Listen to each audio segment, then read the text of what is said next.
want to be able to green insane contested shots like this, then you clicked on the right video. Today, I'll be giving you the tips I use to green these shots along with my secret uncontestable jump shot at the end of the video. But first, let's go ahead and get straight into the most important tips when it comes to shooting contested shots in NBA 2K25. Now, if you want to make contested shots, one of the main things that you want to make sure you have is a high release height. And you can find out what your release height is on your jump shot by going to the jump shot creator and looking at the grades in the bottom right. Now, my personal shot, which I am going to give y'all at the end of the video, has an A+ release height. Now, the higher release height you have, the higher you hold the ball when you shoot, and the higher you have the ball held makes your shot harder to contest. When you see me shoot over people, it wouldn't really be possible without a high release height grade. If you try to do that with like a C release height, for example, it's not going to work. Now, there is another jump shot grade that also helps you green contested shots. That grade being defensive immunity. The higher defensive immunity grade that you have, the more that your jump shot negates contests. Now, I don't really value that too much because in my experience, I've had an A+ immunity, I've had a low immunity.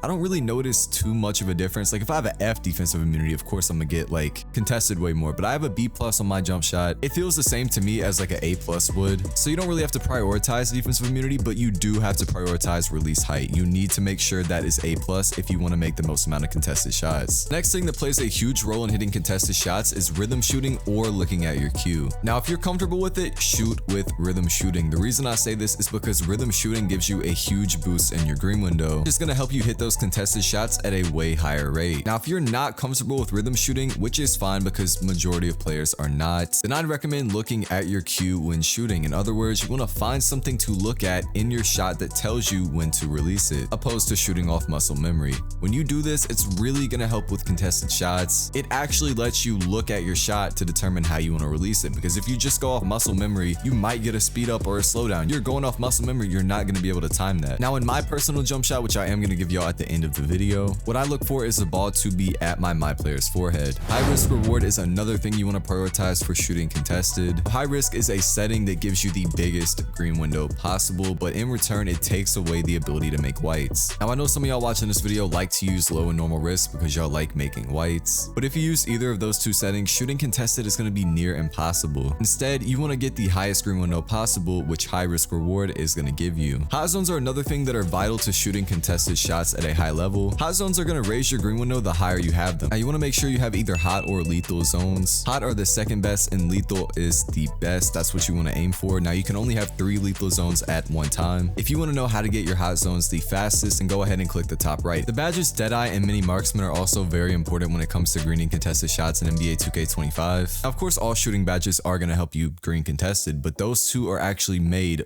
for helping you green contested shots. Now, the one that I would prioritize having higher out of the two would be Deadeye. So if you want to put your max +1 on any of those two badges, it would have to be Deadeye without a doubt. And finally, you want to make sure that you are buying jump shot boosts. Now, what these are going to do, they're going to give you a boost in your green window. And while they do cost VC, it is 1500 VC for a 10-pack. Every single comp player that plays this game plays with jump shot boosts. And if you are not, then you got to make sure that you are. And finally, we're going to go ahead and get into my uncontestable jump shot. This shot right here is super hard to contest. I'll shoot over people. It'll be open every single time. Contested. It doesn't matter. I'm going to make it anyway. So for the base, you want to go Patty Mills. If you do not see Patty Mills base, it is because you have to be starter 4 to unlock it. And don't worry, I'm going to give y'all a substitute base for Patty Mills if you can't get it. Upper release 1, you want to go Oscar Robertson. Upper release 2, Colin Sexton. And then for the visual cue, you want to go release. For the release speed, you want to go 3 out of 4. And then for the blending, you want to go 52-48. You do have to be starter 4 to get Patty Mills base. And I know majority of y'all watching probably are not starter 4. And if you are not,